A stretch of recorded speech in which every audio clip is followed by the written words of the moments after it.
Another day, another video, another Windows 11 video. Today, I'm going to hopefully be giving you a quick, short tutorial on how to create a bootable USB flash drive to install Windows 11 on computers that maybe don't have an internet connection. Maybe you want to install it on something offline, or maybe you have ulterior motives for installing Windows 11 on devices that maybe aren't supposed to run it. Hint, hint, nudge, poke, wink. Make sure you come back for that. But without further ado, let's get this tutorial underway.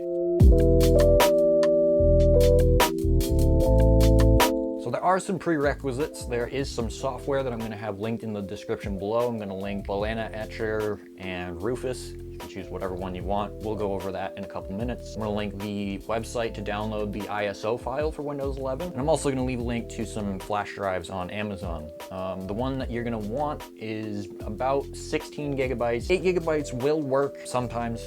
Sometimes it gets a little fussy and says, oh, it's too small, but the ISO is 5 gigabytes. So it does fit, you just have to be a little more assertive with 8 gigs. So we're gonna recommend 16 gigabytes, USB 3.0 or higher. If you have a USB-C flash drive or a Thunderbolt flash drive, you're all set. So you need a flash drive, I've linked below, and a couple pieces of software that I also have linked below. Let's get started. So the first thing that you're gonna wanna do is you're gonna want to mount your flash drive. It's just fancy talk for plug it in. So plug in your flash drive and ideally it'll come up blank. If it doesn't and it has stuff that you want on it, take those files off because we are going to end up wiping this flash drive. So everything that is currently on your flash drive will no longer be there. And unless you have it somewhere else, you're not getting it back. Take a couple minutes, take everything off of it, everything that you want at least, and then we can continue. But once you've made sure that there's nothing on it, nothing that you want to keep at least, we can kind of close this. I am doing this on Windows 11, as you can see right here. I have the most current release. I have 22,000.194, and I actually made a video on how to install it through Microsoft's preferred method yesterday. So I'm gonna leave that linked up here if you haven't seen it already. Again, I don't want to seem soft, I don't want to seem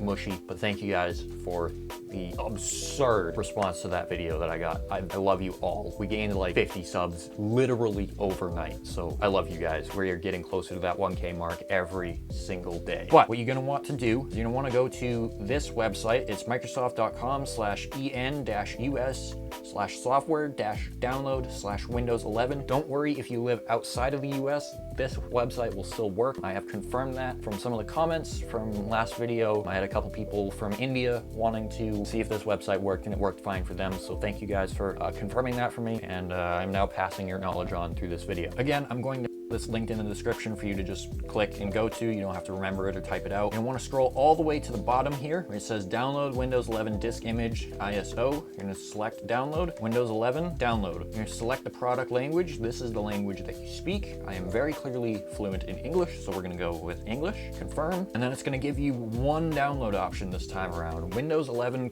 currently, as far as I'm aware, does not natively run on 32-bit systems. I know there's workarounds, and I'm gonna be looking into those for at least 1 or 2 videos coming later this week or early next week, so get subscribed for those. But this is gonna run vanilla out of the box, perfectly fine on 64-bit systems. If you have 32-bit, you're out of luck for now. Again, I am looking into that, so be sure to keep an eye on the channel. So you're gonna wanna click and download that. I already have it pre-downloaded. Pause the video, come back when yours is downloaded, and we'll continue from there. Once you have it downloaded, what you're gonna want to do is you're gonna wanna Google Balena Etcher or Rufus, depending on what way you wanna go about it. I did this type of video for Windows 10 a couple weeks ago, and I used Etcher, so I think this time around I'm gonna use Rufus, but you can use whatever one you want. They're more or less the same thing. So once you have either Balena or Rufus downloaded, you're gonna wanna open your app of choice. There is another way to do this. It's through Microsoft's media creation tool. I don't have a super great history with that tool. It usually takes forever whenever I end up using it, so the way I'm showing you here today is probably gonna be better for you. So once we come to this point, what you're gonna wanna do is you're gonna wanna make sure that your flash drive is selected. So my flash drive here is mounted at the G drive, and it shows G drive right here. You're gonna wanna make sure boot selection says disk or ISO image, and then you're gonna wanna come over here to select, and you're gonna wanna find your Windows 11 ISO. Hypothetically, it should be in your downloads folder, unless you moved it. So wherever you moved it to, navigate to that directory and select it and click open. You don't really have to change the partition scheme or the target system. And then you get to the format options. You can rename this whatever you want. I don't personally rename mine. You can do whatever you want with yours. I'm not here to judge you. File system, you wanna keep as NTFS because you can't change it. Cluster cluster size is fine as it is. You don't have to change that. And as long as everything is good, it'll say ready, and you can just click on start. It'll give you a warning, all data on device,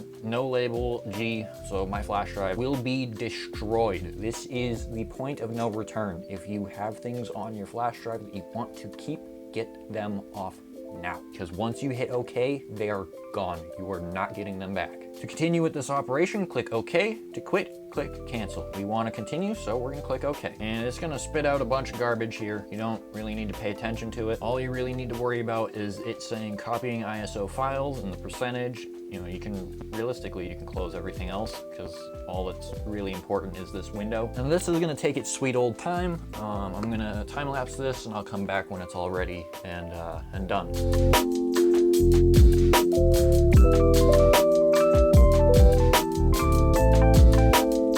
So once it's all done, it's pretty quick for me. It took about 5.5 minutes. You can close out of Rufus or Balena or whatever you're using. And now your flash drive should be live. And then to install it on your system, you're gonna want to restart your system and enter the boot menu. It is different for every single OEM out there, every single system integrator. It is not a single unified key across the board. I know most Dells are F12, some HPs are F2 or F9. I know I used like an Asus or MSI board a while ago that was F6. It really does depend on what you're using. So if you can't figure it out on Google or you can't figure it out through documentation provided with your machine, escape or delete always is a safe bet. It'll bring you to your BIOS. You can boot from there. While you're in the BIOS, you may have to turn off secure boot, which is ironic because Windows 11 is all about security. I don't think they thought that one through, but it's not for all systems. Some of them you'll have to turn it off, others you won't. Once you figure out how to get to your boot menu, all you have to do is select your flash drive, hit enter, and it should take you straight into the setup. So that, my friends, is how you create a bootable USB installer for Windows 11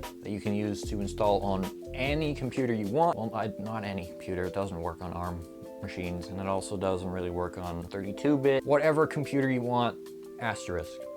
We'll go with that.